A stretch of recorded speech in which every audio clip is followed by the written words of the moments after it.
जय हिंद दोस्तों। आज अपन नई बुक स्टार्ट करने जा रहे हैं। तो बुक का नाम है सिस्टम एनालिसिस एंड डिजाइन। देखिए, थ्योरी तो मैंने इसकी पहले ही पढ़ा रखी है आपको। अधिकतर अपन इसके एमसीक्यू करेंगे कि एमसीक्यू किस तरीके के आते हैं। बहुत आसान बुक है, लेकिन वन वर्ड के ऊपर ज्यादा फोकस करना है। वन वर्ड के अंदर ज्यादा फोकस करना है। याद रखिए, थ्योरी नहीं रटनी है, वन वर्ड के ऊपर कमांड बनानी है। सिस्टम एनालिसिस एंड डिजाइन एक ऐसी बुक है जिसमें एक भी क्वेश्चन आपका गलत नहीं जा सकता। बहुत छोटी बुक है, बहुत छोटी बुक है। ज्यादा एमसीक्यू करना है, वन वर्ड की प्रैक्टिस करनी है कि वन वर्ड में इसको क्या बोलेंगे। क्लियर? याद रखना, ये ऐसी बुक नहीं है कि आपको बड़े बड़े पैराग्राफ याद करने हैं, नहीं। ये बुक ऐसी है, इसमें केवल वन वर्ड ही चलेगा टोटल, शुरू से लगा के लास्ट तक अपन को वन वर्ड समझना है कि इसका मतलब ये, इसका मतलब ये और इसका मतलब ये। चलिए आज अपन स्टार्ट कर रहे हैं। और आज की जो बुक का नाम है वो है सिस्टम एनालिसिस एंड डिजाइन। पहले तो मैं इस बुक की आपको खासियत बता देता हूं। इस बुक में आपका एक भी क्वेश्चन गलत नहीं हो सकता, ठीक है। ये बुक केवल और केवल 2 घंटे की है देखा जाए तो, लेकिन बच्चों अपन फिर भी इसको 30 घंटे पढ़ेंगे, एक एक एमसीक्यू करेंगे जितने भी आज तक नेट में आए हुए हैं, गेट में आए हुए हैं। गेट में ये बुक कम आती है, गेट में ये बुक कम आती है, लेकिन नेट में अच्छी खासी आती है। कंप्यूटर टीचर में आपकी अच्छी खासी आती है। एसीपी के अंदर बहुत क्वेश्चन यहां से आते हैं। तो याद रखिए, इस बुक को अपन उसी लेवल पे करेंगे। क्लियर? तो चलिए स्टार्ट करते हैं। अच्छा, दूसरा पॉइंट आपको याद रखना है, डीबीएमएस की बुक आपको डाल दी गई है। डीबीएमएस की बुक को प्रिंट करवा लीजिए। प्रिंट करवाना ही है, सभी बच्चों को प्रिंट करवाना है। जैसे जैसे क्वेश्चन करवाए गए वैसे वैसे क्वेश्चन उसमें है, तो एक बार आप प्रिंट करवा लेना, पूरी थ्योरी पढ़ लेना।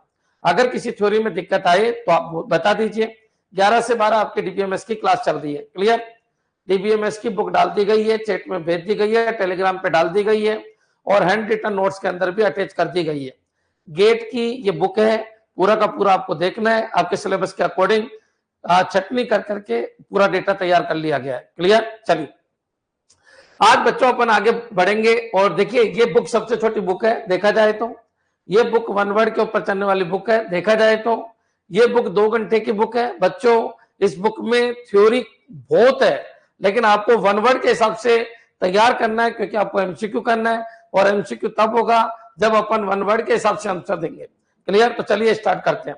आज केवल अपना इंट्रोडक्शन पार्ट है, इंट्रोडक्शन टू सिस्टम। क्लियर? चलिए, हाँ जी, करें स्टार्ट। अच्छा, अब डीबीएमएस की आपकी क्लासें लगभग हो चुकी है, तो डीबीएमएस की जो भी क्लास है उनके ऊपर टॉपिक लिख दिया जाएगा बच्चों। क्लियर? जैसे इंट्रोडक्शन टू सिस्टम है आज, तो वैसे डीबीएमएस के ऊपर डीबीएमएस सिस्टम है। अगर नॉर्मलाइजेशन है तो उस वीडियो के ऊपर नॉर्मलाइजेशन लिख दिया जाएगा। अगर कोई कीज है तो कीज के वीडियो पे की लिख दी जाएगी। अब तक क्यों नहीं लिखा था, उसका रीजन था क्योंकि बच्चे फिर शुरू से नहीं पढ़ते हैं। बच्चे क्या करते हैं, की पढ़ना है तो की से स्टार्ट कर देते हैं। क्लियर? तो अब उनको पोस्टर चेंज कर दिए जाएंगे। डीबीएम में 2-3 दिन की और है। चलिए बातें नहीं करेंगे, अब अपने टॉपिक पे आ जाइए। तो बच्चों देखिए, वन वर्ड के ऊपर फोकस करना। आज का जो टॉपिक है, आज की जो बुक है, वह है सिस्टम एनालिसिस एंड डिजाइन। तो बच्चों यहीं से अपन को पता चल रहा है 2-3 वर्ड के ऊपर अपन को ज्यादा फोकस करना होगा। सबसे पहला काम तो यही है कि सिस्टम क्या होता है। देखो बच्चों, सिस्टम क्या होता है, आपने देखा होगा कोई ये कहे कि यार ये तो फाइनेंशियल सिस्टम है, इंडिया गवर्नमेंट का सिस्टम है। अपन ने बोला अरे यार ये तो प्राइवेट सिस्टम है, अरे ये पब्लिक सिस्टम है। अच्छा, कोचिंग इंस्टीट्यूट का सिस्टम है, यूनिवर्सिटी का सिस्टम समझ में नहीं आ रहा मेरे। अच्छा, ऑपरेटिंग सिस्टम समझ में नहीं आ रहा मेरे। अच्छा, कोई सॉफ्टवेयर सिस्टम है। तो ऐसे दुनिया में बहुत सारे सिस्टम देखे होंगे। और देखिए, मेरी बॉडी के अंदर बहुत सारे सिस्टम है। एक श्वसन तंत्र का सिस्टम है बच्चों, एक जो मैं खाना खा रहा हूं उसका पाचन तंत्र का सिस्टम है। तो बच्चों ऐसे बहुत सारे सिस्टम है। इसी तरीके से मैं जो थिंकिंग कर रहा हूं उसका सिस्टम है। तो बच्चों सिस्टम क्या है, तो बच्चों कई बार क्वेश्चन आ जाता है व्हाट इज सिस्टम। तो अब देखिए, मैं फिर क्लियर कर देता हूं। अगर मैं सिस्टम पे बोलने लगूं तो बच्चों मैं 8-10 घंटे कंटिन्यू बोल सकता हूं, क्योंकि सिस्टम का मतलब क्या है। कोई ये कह दे सर नेचुरल सिस्टम बताइए, तो नेचुरल सिस्टम आपको पता है, जैसे सीजनल आते हैं बच्चों, बरसात आती है तो वो नेचुरल सिस्टम हो गया। सर आर्टिफिशियल सिस्टम बताइए, तो आपके रोबोट हो गए। सर ओपन सिस्टम बताइए, तो ओपन सिस्टम जैसे मैं पढ़ा रहा हूं, कोई गलती हो जाती है वापस इंप्रूव कर लेता हूं, ओपन सिस्टम हो गए बच्चों। क्लियर? तो याद रखिए, एडेप्टिव सिस्टम हो गए, नॉन एडेप्टिव सिस्टम हो गए, क्लोज सिस्टम हो गए, ओपन सिस्टम हो गए। ऐसे दुनिया में बहुत सारे सिस्टम। कोई कहे सर बोलते रहिए सिस्टम के ऊपर, आनंद आ रहा है, तो मैं आपको फिर क्लियर कर देता हूं। सिस्टम के ऊपर कितना बोलना चाहते हो आप, कोई परीक्षा का सिस्टम है। तो बच्चों दिमाग में लाइए, सिस्टम का मतलब कोई सॉफ्टवेयर नहीं है, software is the smallest part in A system. बच्चों क्लियर, सिस्टम बहुत बड़ी यूनिट है बच्चों, याद रखिए। अपनी जो पृथ्वी है उसका भी एक एनवायरमेंटल सिस्टम है बच्चों, क्लियर।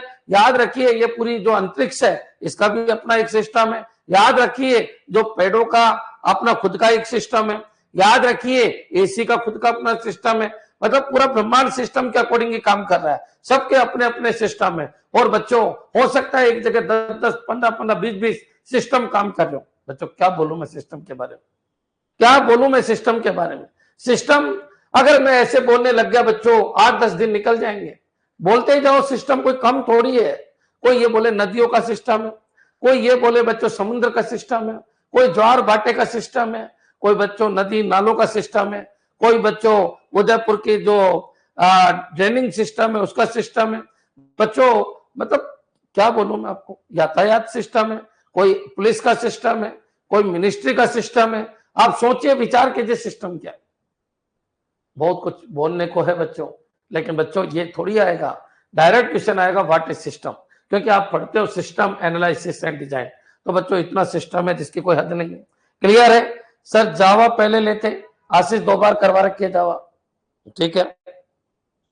और ये तो अभी खत्म हो जाएगा, फिर ले लेंगे जावा ये, ठीक है, जो करवा रखे हैं, क्योंकि 2 + 2 4 ही होता है, चाहे कितनी बार भी पढ़ लो आप। तो बच्चों इसके एमसीक्यू बाकी थे, तो इसके एमसीक्यू में करवा देता हूं।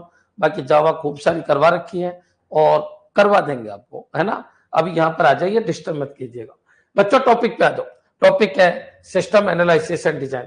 तो सिस्टम तो आपके दिमाग में आ ही गया होगा बच्चों। ये टॉपिक ऐसा टॉपिक है जिसमें 1 वर्ड होना चाहिए, जिसमें डेफिनेशन का बहुत बड़ा खेल है बच्चों। ये ऐसा टॉपिक है जिसमें जो एमसीक्यू आते हैं वो भी डेफिनेशन से ही आ जाते हैं बच्चों। ये एक ऐसा टॉपिक है जो बहुत ही क्लियर होना चाहिए, तभी इसके एमसीक्यू होंगे। क्लियर? चलिए स्टार्ट कर देते हैं। तो सिस्टम क्या है? तो बच्चों सिस्टम ये एक सिस्टम है, और इस सिस्टम के अंदर बहुत सारे कंपोनेंट है बच्चों। सिस्टम और सिस्टम के अंदर बहुत सारे कंपोनेंट है। ये C1 है, ये C2 है बच्चों, ये C3 है, ये C4 है। ये क्या है? आपके कंपोनेंट है। और ये कंपोनेंट आपस में किसी भी तरीके से रिलेटेड हो सकते हैं बच्चों। क्लियर? तो याद रखिए सिस्टम क्या है?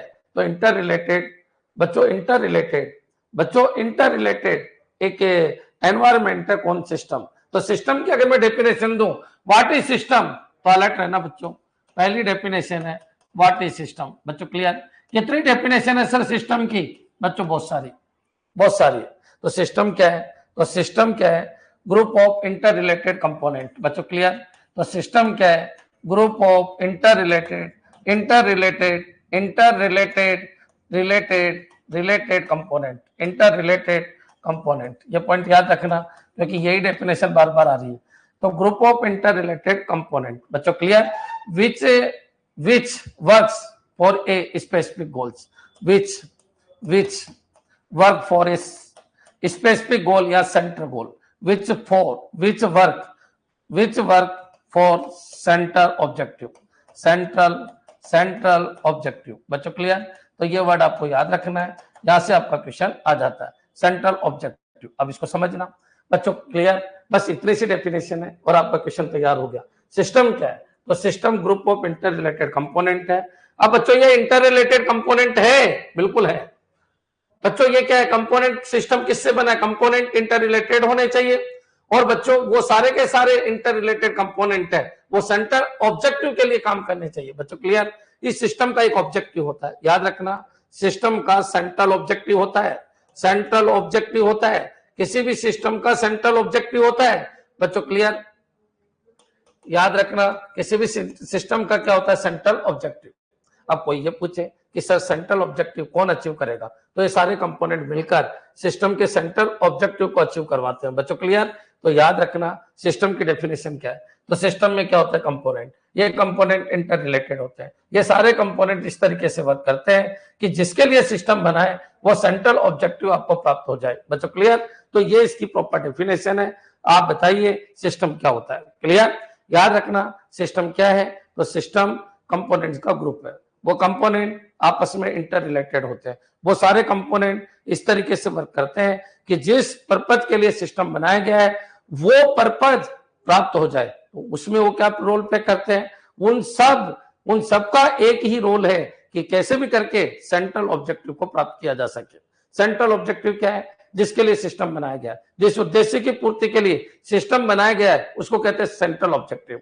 तो बच्चों क्या ये कंपोनेंट सबका मेन उद्देश्य क्या है, ये अपने इंडिविजुअल वर्क करेंगे वो अलग बात है, लेकिन इन सबका इंडिविजुअल वर्क सेंट्रल ऑब्जेक्टिव को प्राप्त करना है। बच्चों क्लियर, याद रखना सिस्टम के प्रत्येक कंपोनेंट का वर्क सेंट्रल ऑब्जेक्टिव को प्राप्त करना है, सेंट्रल ऑब्जेक्टिव को प्राप्त करना है। बच्चों क्लियर, हाँ जी, अब तक समझ में आ गया होगा। ये पॉइंट आपको दिमाग में रखना है कि वास्तव में सिस्टम क्या है। क्लियर, चलिए एक बार कमेंट करो, सिस्टम एक व्यवस्था है। 0 नंबर आएगा इसमें। क्लियर, 0 नंबर आएगा। सिस्टम एक व्यवस्था है ऐसे मत बोलो आप। अरे ऐसे थोड़ी बोल सकते हो आप, आपको टेक्निकल डेफिनेशन देनी पड़ेगी ही और कोई इलाज नहीं है। ऐसे तो मैं बोल दूं आपको 7-8 दिन तक सिस्टम क्या है, सिस्टम क्या है, ऐसे डेफिनेशन थोड़ी दो, क्या टेक्निकल डेफिनेशन देनी पड़ेगी। तो सिस्टम क्या है, मेरे हिसाब से डेफिनेशन आ गई समझो। सिस्टम क्या है, तो बच्चों कंपोनेंट्स का ग्रुप है। वो सिस्टम में जो कंपोनेंट है वो इंटर रिलेटेड कंपोनेंट है। अच्छा, वो जितने भी कंपोनेंट है उन सबका उद्देश्य क्या है, करो ना आप अपना इंडिविजुअल वर्क करो, लेकिन आप सबका उद्देश्य क्या है, सेंट्रल ऑब्जेक्टिव प्राप्त करना। बच्चों क्लियर, सेंट्रल ऑब्जेक्टिव क्या होता है, जिसके लिए सिस्टम बनाया गया है वो सिस्टम का सेंट्रल ऑब्जेक्टिव है। क्लियर है बच्चों, मेरे हिसाब से अंत तक क्लियर हो गया होगा। जिसके लिए सिस्टम बनाया गया है वो सेंट्रल ऑब्जेक्टिव होता है, जिस उद्देश्य के लिए सिस्टम बनाया गया है। बच्चों ये कई बार क्वेश्चन आ जाता है कि सेंट्रल ऑब्जेक्टिव क्या है, किसी कंपोनेंट का ऑब्जेक्टिव है, सिस्टम का ऑब्जेक्टिव है। तो सेंट्रल ऑब्जेक्टिव, तो वर्ड याद रखिए, सेंट्रल ऑब्जेक्टिव क्या है, तो सेंट्रल ऑब्जेक्टिव जिस काम के लिए सिस्टम बनाया गया है। बच्चों पर्पज ऑफ सिस्टम बिल्ट, याद रखना, पर्पज ऑफ सिस्टम बिल्ट।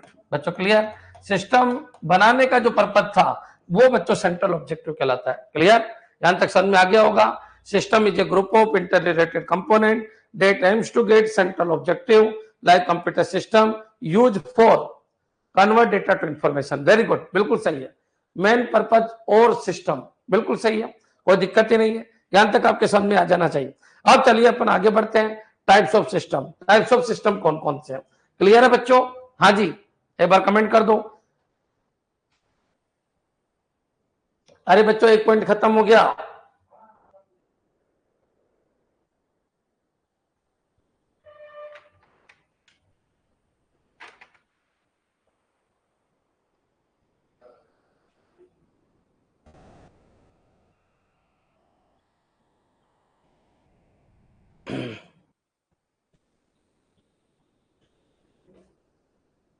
चलिए अब बच्चों आगे बढ़ते हैं। व्हाट इज सिस्टम, पहला पॉइंट आपका खत्म, दूसरे पॉइंट के ऊपर आ जाइए। तो अपना मेन मकसद क्या था, व्हाट इज सिस्टम, ठीक है, व्हाट इज सिस्टम, ये पॉइंट आपके क्लियर हो जाना चाहिए। अब चलिए बच्चों, सिस्टम की क्या कैरेक्टरिस्टिक होनी चाहिए, पहले उसको निपटा देते हैं। कैरेक्टरिस्टिक ऑफ सिस्टम, बच्चों क्लियर, डायरेक्ट पूछ लेता है कि characteristic of system, characteristic of system, system की कैरेक्टरिस्टिक क्या क्या होती है बच्चों क्लियर? तो सिस्टम की कैरेक्टरिस्टिक कौन कौन सी होती है, ये पॉइंट आपके दिमाग में रखना। सिस्टम में एक ऑर्गेनाइजेशन होता है, ऑर्गेनाइजेशन होता है, सिस्टम में एक ऑर्गेनाइजेशन होता है बच्चों क्लियर, सिस्टम में एक ऑर्गेनाइजेशन होता है, सिस्टम इंटर रिलेटेड होता है, रिलेटेड होता है बच्चों क्लियर, ठीक है। सिस्टम के अंदर आइसोलेशन, इंडिपेंडेंसी लिख देता हूं मैं ताकि समझ में आ जाए, ट्रिपली का concept, triple I, independency, independency, independency, independency बच्चों क्लियर, ऑर्गेनाइजेशन होता है, इंटर रिलेटेड होता है, इंडिपेंडेंसी होती है बच्चों, इसके अलावा इंटीग्रेशन होता है और सेंट्रल ऑब्जेक्टिव होता है, इंटीग्रेशन, इंटीग्रेशन और सेंट्रल ऑब्जेक्टिव बच्चों clear, central objective, central objective होता है, ऑब्जेक्टिव क्लियर है बच्चों। चलिए अब बच्चों क्वेश्चन ये उठता है कि सर कैरेक्टरिस्टिक ऑफ सिस्टम बताइए, डायरेक्ट क्वेश्चन आ जाता है। अब कैरेक्टरिस्टिक ऑफ सिस्टम को अपन समझ लेते हैं। कैरेक्टरिस्टिक ऑफ सिस्टम क्या है, कैरेक्टरिस्टिक का मतलब होता है गुण बच्चों क्लियर, गुण क्या है, गुण क्या है, सिस्टम के गुण क्या है बच्चों क्लियर। चलिए देखो बच्चों, आप एक बार बताइए, कोई भी सिस्टम है, जैसे इंडिया गवर्नमेंट है तो वो भी एक सिस्टम है, उसके गुण बताओ। तो इंडिया गवर्नमेंट के अंदर बहुत सारे गुण है बच्चों। जो सिस्टम है उसके गुण कौन कौन से हैं, ये पॉइंट है आपका। क्लियर, रटो मत, समझो। तो जो सिस्टम बना उसके गुण क्या क्या है, कैरेक्टरिस्टिक क्या है किसी सिस्टम की। तो बच्चों याद रखना कि जो इंडिया गवर्नमेंट है उसकी एक ऑर्गेनाइजेशन है। ऑर्गेनाइजेशन का मतलब है पटवारी है, पटवारी के ऊपर आपका कौन है, कानूगो है, उसके ऊपर नायब तहसीलदार है, उसके ऊपर तहसीलदार है, उसके ऊपर बच्चों एडीएम है, एडीएम के ऊपर कलेक्टर है, कलेक्टर के ऊपर बच्चों आपके कृषि मंत्री है। इस तरीके से पूरी की पूरी ऑर्गेनाइजेशन है। तो सिस्टम में एक ऑर्गेनाइजेशन होती है बच्चों, सिस्टम में एक ऑर्गेनाइजेशन होती है। कोई भी सिस्टम है तो बच्चों उसके अंदर क्या होता है, ऑर्गेनाइजेशन होती है। मतलब सिस्टम के अंदर एक आर्किटेक्चर होता है, सिस्टम के अंदर आर्किटेक्चर होता है, सिस्टम के अंदर एक ऑर्डर होता है कि फाइल का कैसे ट्रांसफर होगा। आप खुद सोचो, सिस्टम की कैरेक्टरिस्टिक में एक ऑर्गेनाइजेशन होती है। अब बच्चों को ऑर्गेनाइजेशन है तो उस ऑर्गेनाइजेशन का एक आर्किटेक्चर होगा, उस ऑर्गेनाइजेशन के अंदर ऑर्डर होगा। ऑर्डर क्या होता है ये समझो, आर्किटेक्चर क्या है ये समझो। आर्किटेक्चर का मतलब है कि उस सिस्टम की बनावट क्या है। तो मैंने आपको एक एग्जांपल दे दिया, वो एग्जांपल दिमाग में रखना। जैसे मान लीजिए एजुकेशन सिस्टम है, तो एजुकेशन सिस्टम के अंदर क्या होगा, तो एजुकेशन सिस्टम का एक आर्किटेक्चर है कि ठीक है यार, ऊपर शिक्षा मंत्री होगा, इस तरीके से पूरा चलेगा, ऑर्डर होगा, फाइल किधर से किधर जाएगी। तो बच्चों याद रखिए, हर एक सिस्टम की कैरेक्टरिस्टिक ये है कि हर सिस्टम में एक ऑर्गेनाइजेशन होती है, और प्रत्येक ऑर्गेनाइजेशन जितनी भी ऑर्गेनाइजेशन है उसका एक आर्किटेक्चर और ऑर्डर होता है। बच्चों क्लियर, दिमाग में एक चीज तो लेके आई, सिस्टम है क्या, तो सिस्टम इंटर रिलेटेड कंपोनेंट है। बच्चों क्लियर, तो वर्ड जब सिस्टम बोलो आप तो इंटर रिलेटेड कंपोनेंट की कैरेक्टरिस्टिक क्या है, तो ये लीजिए इंटर रिलेटेड कंपोनेंट है, ये C1 है, ये C2 है, ये C3 है, ये C4 है। मैं आपको सॉफ्टवेयर सिस्टम नहीं पढ़ा रहा हूं, मैं आपको सिस्टम पढ़ा रहा हूं। दुनिया के जितने भी सिस्टम बने वो सब पढ़ा रहा हूं। सॉफ्टवेयर सिस्टम तो एक छोटा सा पार्ट है। बच्चों क्लियर, अब थोड़ा सा अपन आगे बढ़ते हैं। सिस्टम जैसे ही वर्ड दिमाग में आए, तो सिस्टम वर्ड दिमाग में आते आपके दिमाग में हलचल हो जाना चाहिए। हलचल क्या होना चाहिए, कंपोनेंट्स। ठीक है कि यार कंपोनेंट से मिलकर बना है, ये लीजिए कंपोनेंट। अब बच्चों इन कंपोनेंट का एक ऑर्गेनाइजेशन होना चाहिए। ठीक है, ये कंपोनेंट का एक ऑर्डर होना चाहिए, ऑर्गेनाइजेशन होना चाहिए। कैसे जुड़े हुए हैं उसको बोलते हैं आर्किटेक्चर। बच्चों क्लियर, और किस ऑर्डर में ये वर्क करेंगे वो आपका ऑर्डर हो गया। तो बच्चों सिस्टम की कैरेक्टरिस्टिक क्या है कि जितने जो सिस्टम है मतलब इंटर रिलेटेड कंपोनेंट है उनका एक ऑर्गेनाइजेशन है। बच्चों क्लियर, दूसरे पॉइंट के ऊपर आई। दूसरा इंटर रिलेटेड, ये सारे के सारे कंपोनेंट आपस में इंटर रिलेटेड होने चाहिए। बच्चों क्लियर, इंटर रिलेटेड होना चाहिए, इंटर रिलेटेड होना चाहिए। बच्चों क्लियर, इसको इंट्रैक्शन इंट्रैक्शन इंट्रैक्शन इंट्रैक्शन भी बोलते हैं। बच्चों क्लियर, इंट्रैक्शन इंट्रैक्शन क्या होता है तो मैं आपको बताऊंगा। Independency independency independency independency independency independency. बच्चों क्लियर, याद रखना, अगर मैं बोलूं कि ये जो कंपोनेंट है वो अपना इंडिपेंडेंट वर्क करना चाहिए। बच्चों क्लियर, इंडिपेंडेंसी को अचीव करते अपन कैसे अचीव करेंगे वो आगे जाके मैं आपको समझाऊंगा। लेकिन बच्चों जितना कोशिश हो तो ये अपना इंडिपेंडेंट वर्क करेंगे। हाँ, एक दूसरे के प्रति बच्चों ये एक दूसरे को मतलब ठीक है कि भाई मेरे को जो काम दिया गया है वो मेरे को करना है, लेकिन मेरे को इंडिपेंडेंट करना है, किसी के दबाव में आके नहीं करना है। तो याद रखिए इंडिपेंडेंसी। इंटीग्रेशन, इंटीग्रेशन मतलब सब मिलकर ये काम करेंगे, मतलब सेंट्रल ऑब्जेक्टिव को सब मिलकर अचीव करेंगे। बच्चों क्लियर, और सेंट्रल ऑब्जेक्टिव यानी किसी न किसी उद्देश्य की प्राप्ति के लिए काम करेंगे। अब समझ में नहीं आया होगा, लेकिन एक वर्ड ये दिमाग में लाओ, ये है क्या, ये है सिस्टम कैरेक्टरिस्टिक। बच्चों क्लियर, सिस्टम कैरेक्टरिस्टिक का मतलब क्या है पहले तो दिमाग में ये लेके आई। तो सिस्टम के गुण क्या है, मतलब सिस्टम क्या है, तो ग्रुप ऑफ कंपोनेंट्स है। कौन से कंपोनेंट है, जो इंटर रिलेटेड कंपोनेंट है उनका ग्रुप है। बच्चों क्लियर, तो आप बताइए सिस्टम की क्या क्या गुण है। तो सिस्टम का गुण है कि सिस्टम में एक ऑर्गेनाइजेशन होगी।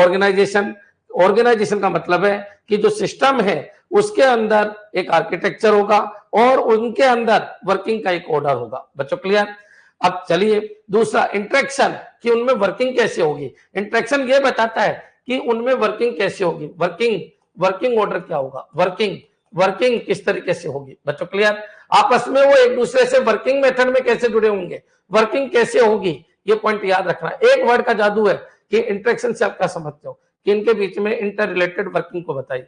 इंडिपेंडेंसी, ये अलग वर्क करे, ये अलग वर्क करे, ये अलग वर्क करे, ये अलग वर्क करे। ठीक है। इंटीग्रेशन क्या है, इन सबको कंबाइंड रूप से देखा जाए तो इनका एक सेंट्रल ऑब्जेक्टिव होता है। सेंट्रल ऑब्जेक्टिव का मतलब क्या है, तो सेंट्रल ऑब्जेक्टिव का मतलब है कि जो सिस्टम का उद्देश्य है वो प्राप्त हो जाना चाहिए। क्लियर।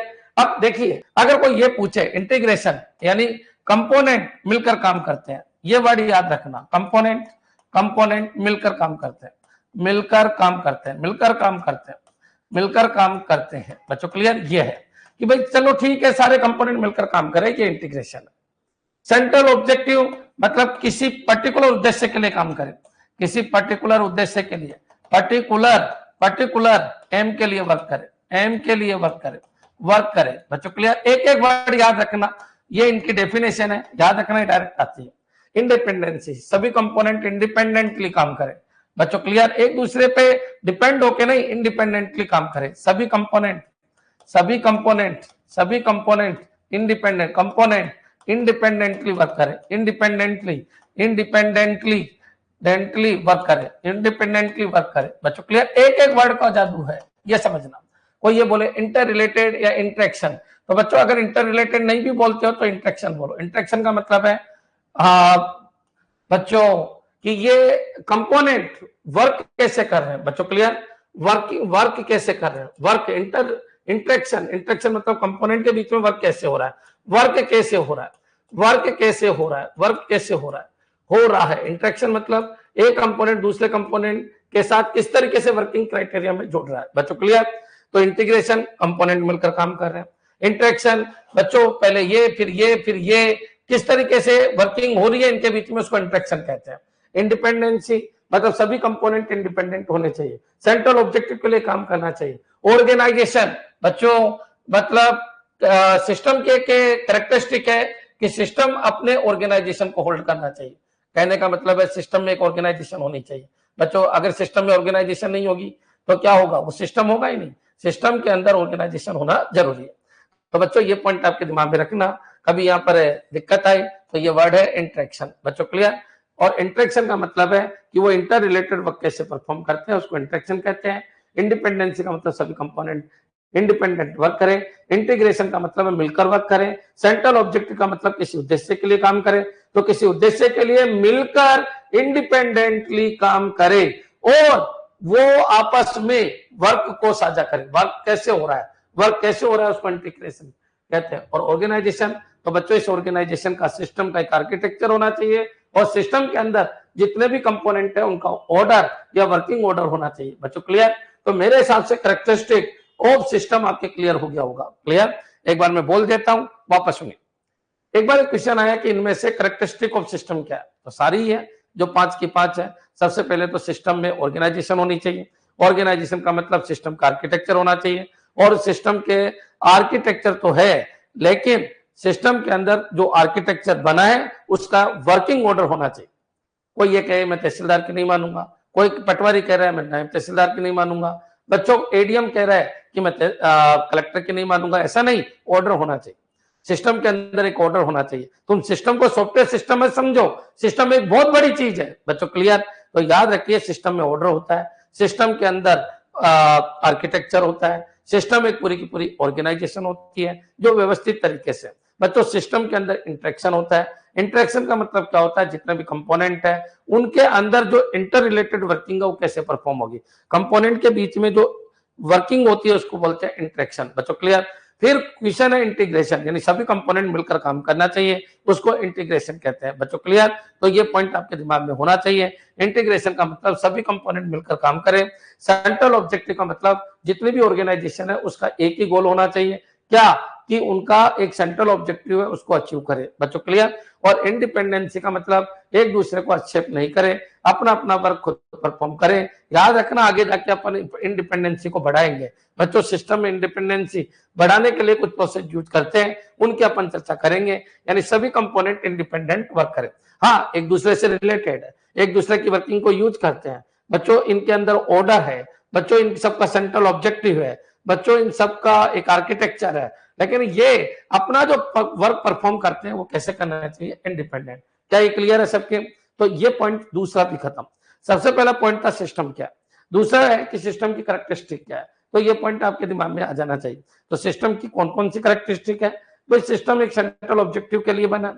सिस्टम के अंदर जितने भी कंपोनेंट है, सिस्टम होगा, कंपोनेंट होगा, इंटीग्रेट वर्क करेंगे, कंपोनेंट होगा, उनके बीच में इंटरेक्शन होगा, मतलब एक का इनपुट दूसरा यूज करेगा ही बच्चों, और सभी कंपोनेंट का एक सेंट्रल ऑब्जेक्टिव होगा, और सिस्टम होगा तो उसके कंपोनेंट होंगे, कंपोनेंट होगा तो ऑर्गेनाइजेशन होगा, ऑर्गेनाइजेशन होगा तो आर्किटेक्चर होगा, आर्किटेक्चर होगा तो ऑर्डर होगा। बच्चों क्लियर?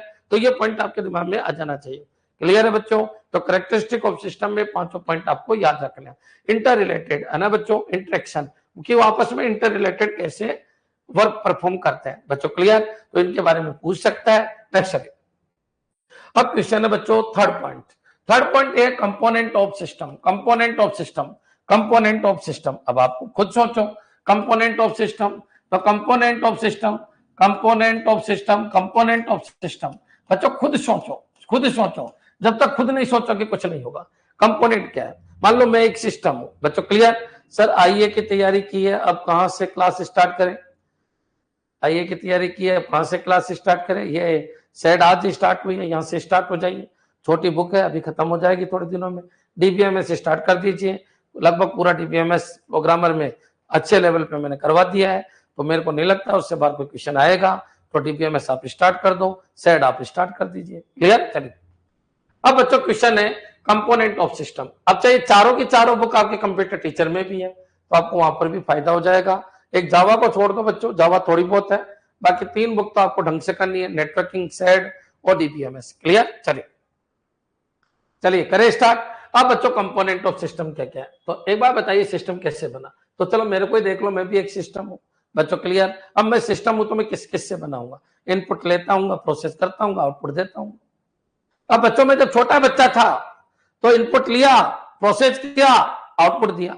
अब बच्चों मान लीजिए कोई तवा है, तवे पे अगर मैंने हाथ रख दिया तो फीडबैक भी लिया। बच्चों क्लियर? ये भी पता कर लिया कि मेरे घर की छत कितनी कितनी है, उसके बाहर नहीं जाऊंगा ना तो मेरा सिस्टम खत्म हो जाएगा। क्योंकि छत के ऊपर अगर मैं घूम रहा हूं तो मेरी कोई बाउंड्री होगी, मेरी कोई लिमिटेशन होगी, मेरा कोई एनवायरमेंट होगा। बच्चों मैं अगर उछल रहा हूं तो ऐसा नहीं कि मैं अंतरिक्ष में उछल जाऊं। बच्चों क्लियर? क्योंकि मेरा एक एनवायरमेंट है। तो अगर सिस्टम के कंपोनेंट की बात करें, दुनिया का कोई भी सिस्टम लो बच्चों, कोई भी सिस्टम ले लो, उसकी बाउंड्री जरूर होती है। इस दुनिया में बिना बाउंड्री का कोई सिस्टम हुआ ही नहीं आज तक। बच्चों हर सिस्टम की एक बाउंड्री है। बादल भी आएंगे तो पूरी पृथ्वी पे तो नहीं आ सकते, उसकी भी एक बाउंड्री है बच्चों। बच्चों क्लियर? याद रखिए, बिजली कड़केगी तो उसकी भी एक बाउंड्री है। हर तरीके के सिस्टम की एक बाउंड्री है। अच्छा मोदी है, कितना भी सर्वे हो जाए, मोदी बहुत चलाता है, लेकिन वो इंडिया में चला सकता है क्योंकि उसके सिस्टम की भी एक बाउंड्री है। पुलिस वाला है, अपने थाने में चला सकता है क्योंकि उसकी एक बाउंड्री है। बच्चों क्लियर?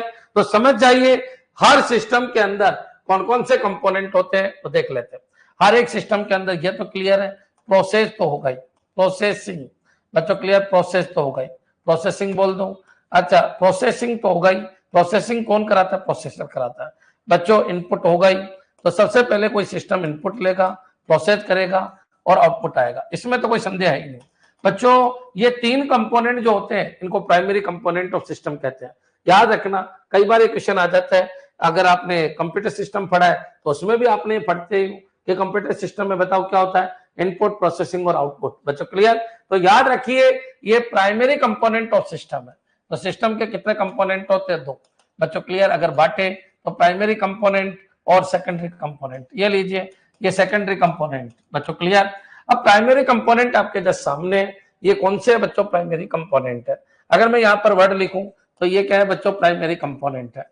बच्चों क्लियर? एक बार एक क्वेश्चन आया था कि प्राइमरी कंपोनेंट कौन कौन से होता है, तो इनपुट, प्रोसेसिंग और आउटपुट, ये प्राइमरी कंपोनेंट है और इनकी डायरेक्शन एक फिक्स होती है। अब बच्चों क्वेश्चन ये उठता है कि सर प्राइमरी के अलावा सेकेंडरी कंपोनेंट भी होते हैं क्या? बिल्कुल सेकेंडरी कंपोनेंट भी होते हैं। सेकेंडरी कंपोनेंट में क्या आता है? एक तो होता है बच्चों फीडबैक, फीडबैक, फीडबैक। बच्चों क्लियर? फीडबैक एक होता है फीडबैक, एक होती है बच्चों बाउंड्रीज, बाउंड्रीज, बाउंड्रीज होती है, और एक होता है बच्चों एनवायरमेंट, एनवायरमेंट, एनवायरमेंट। बच्चों clear? Environment, boundaries and environment एक साथ ही ले लो, और एक होता है बच्चों कंट्रोल। क्या होता है? कंट्रोल। तो ये याद रखना बच्चों, कंट्रोल, कंट्रोल होता है, फीडबैक होता है, और बाउंड्रीज एंड एनवायरमेंट एक साथ ही ले लीजिए। ये अलग अलग मत लो क्योंकि एक ही चीज है कि बाउंड्रीज और किस एनवायरमेंट में वो काम करेगा। क्लियर? चलिए अब बच्चों देखिए एक एक कंसेप्ट को आपको समझना कि अरे गुरुजी क्या पढ़ा रहे हो। पहले मैंने पढ़ाया सिस्टम क्या होता है, दूसरा मैंने बताया सिस्टम इंटर रिलेटेड कंपोनेंट का ग्रुप है, और जितने भी इंटर रिलेटेड कंपोनेंट है उनका एक सेंट्रल ऑब्जेक्टिव होता है। ये पॉइंट मैंने आपको समझा दिया। इस system made by human structure because creator of A system is human. नहीं, गलत है बच्चों।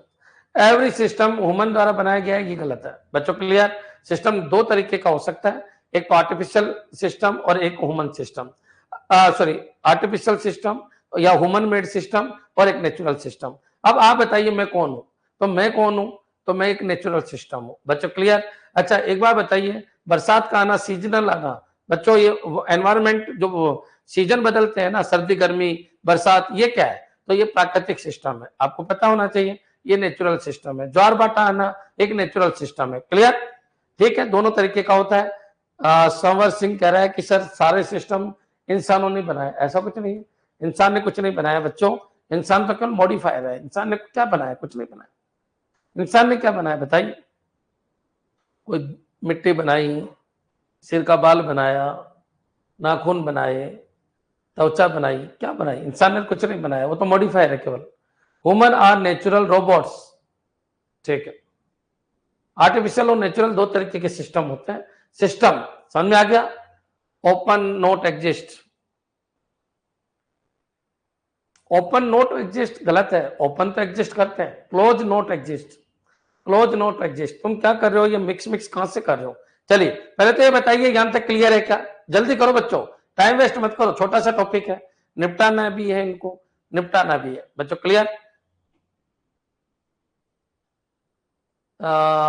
सांवर कह रहा है कि सर इन्वेंटर है। नहीं, इन्वेंटर भी नहीं है, इन्वेंटर भी नहीं है, इंसान केवल मॉडिफायर है। क्लियर? अगर आप डीप में जाओ तो फिर बहुत टाइम लग जाएगा मेरे को आपको समझाने में।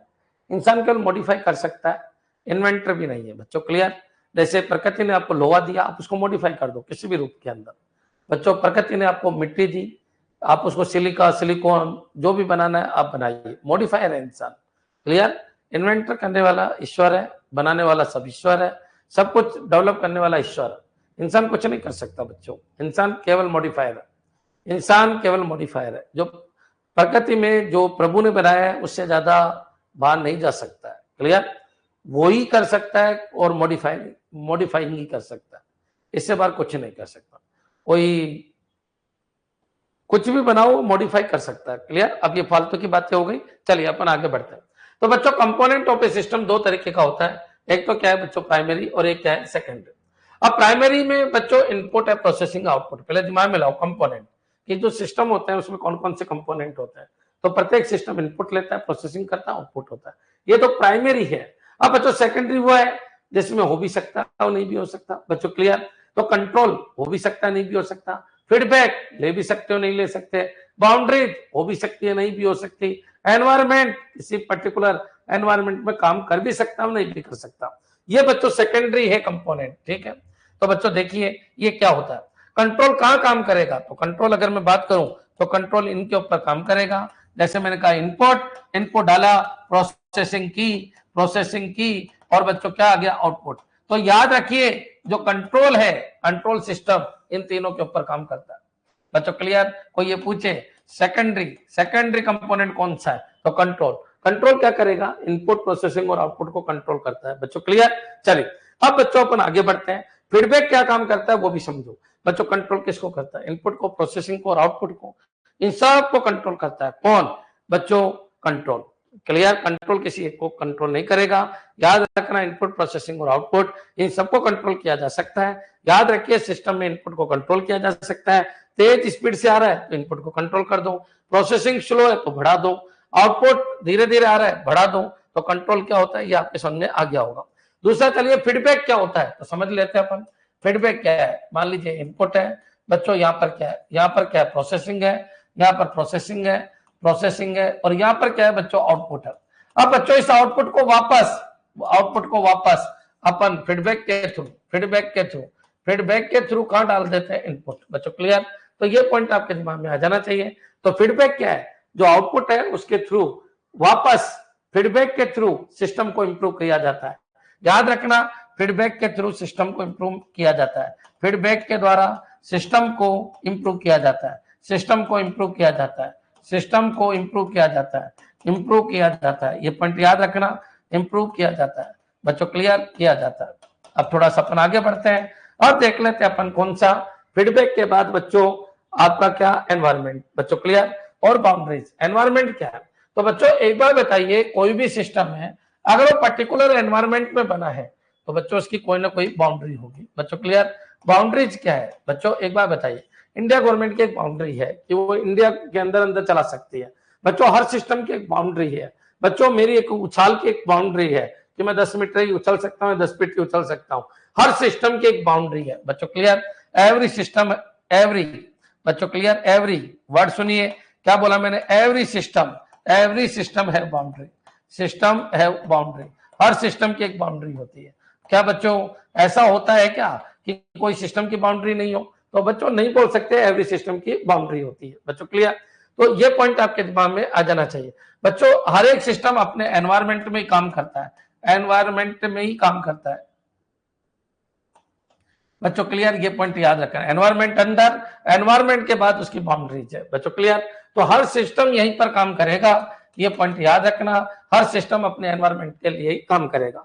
मान लीजिए कोई मशीन अपन ने बनाई और वह मशीन 30 डिग्री सेंटीग्रेड पे काम करती है या फिर उसके ऊपर के टेम्परेचर के ऊपर काम करती है बच्चों, क्लियर। तो एक बार बताइए, अगर मैं उसको कनाडा में ले जाऊं जहां पर -0 डिग्री के नीचे टेम्परेचर है, तो बच्चों वो वहां काम करेगी? नहीं करेगी बच्चों, क्लियर। तो every system work in their environment और एवरी सिस्टम हैव बाउंड्रीज बच्चों, क्लियर। तो ये पॉइंट आपके दिमाग में आ जाना चाहिए कि सिस्टम के कंपोनेंट क्या क्या। अब मैं फिर एक बार बता देता हूं सिस्टम के कंपोनेंट क्या क्या।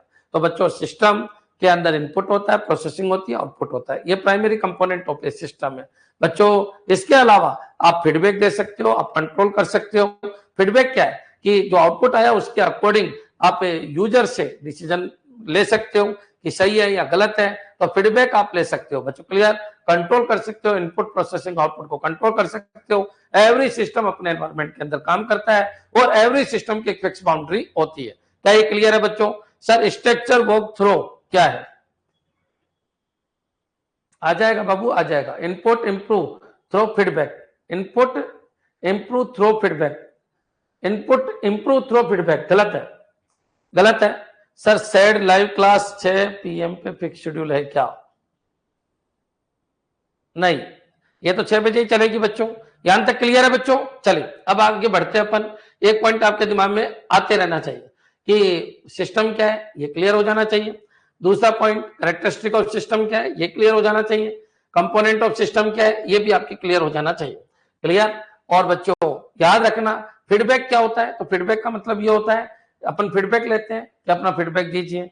अब जैसे अपना फीडबैक देंगे उसके हिसाब से अपन सिस्टम को क्या करेंगे, इंप्रूव करेंगे, क्लियर। चलिए एक बार सुनते जाओ, सुनते जाओ। नेक्स्ट आगे बढ़ते हैं बच्चों। एक बार कमेंट करो यहां तक का कंसेप्ट क्लियर है क्या? यहां तक का कंसेप्ट क्लियर है क्या? सिस्टम क्या होता है, क्या नहीं होता, ये पॉइंट आपके दिमाग में होना चाहिए।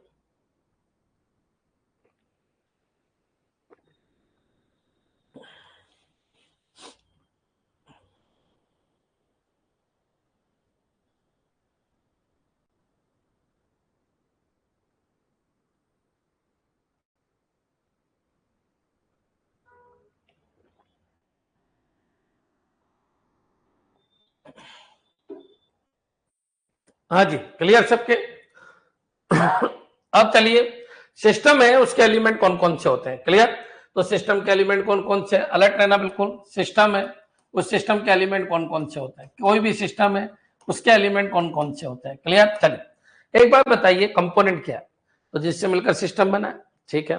तो सिस्टम जिससे मिलकर बना है, इनपुट से बना है, आउटपुट से बना है, प्रोसेसिंग यूनिट से मिलकर बना। बच्चों सिस्टम के कंपोनेंट में कंट्रोल आ गया, फीडबैक आ गया, एनवायरमेंट आ गया, बाउंड्रीज आ गई बच्चों, क्लियर। तो 7 कंपोनेंट है किसके, सिस्टम के। अब क्वेश्चन ये उठता है कि सर सिस्टम जो है उसकी कैरेक्टरिस्टिक क्या है। तो मैंने आपको बता दिया कि सिस्टम के अंदर एक ऑर्गेनाइजेशन होनी चाहिए, इंटरेक्शन होना चाहिए, इंटीग्रेशन होना चाहिए बच्चों, इंडिपेंडेंसी होनी चाहिए और सेंट्रल गोल होना चाहिए। ये पॉइंट याद रखना आपको कि कैरेक्टरिस्टिक क्या है कि जितने भी कंपोनेंट है वो सेंट्रल गोल के लिए काम करे, जितने भी कंपोनेंट है वो इंटीग्रेट होकर वर्क करे बच्चों, क्लियर। उन सबका एक ही उद्देश्य होना चाहिए। अच्छा, जितने भी कंपोनेंट है उनके बीच में इंटरेक्शन होना चाहिए, इंटरेक्शन का एक ऑर्डर होना चाहिए, जितने भी कंपोनेंट वो मिलकर एक ऑर्गेनाइजेशन बनाए। बच्चों उन ऑर्गेनाइजेशन में एक ऑर्डर होना चाहिए। बच्चों जितने भी कंपोनेंट है वो इंडिपेंडेंटली काम करे, और वो जो इंडिपेंडेंटली काम कर रहे हैं बच्चों, क्लियर है, इंडिपेंडेंटली काम करे किसके लिए? सेंट्रल ऑब्जेक्टिव के लिए। ये पॉइंट आपके दिमाग में आ जाना चाहिए। और सिस्टम क्या होता है?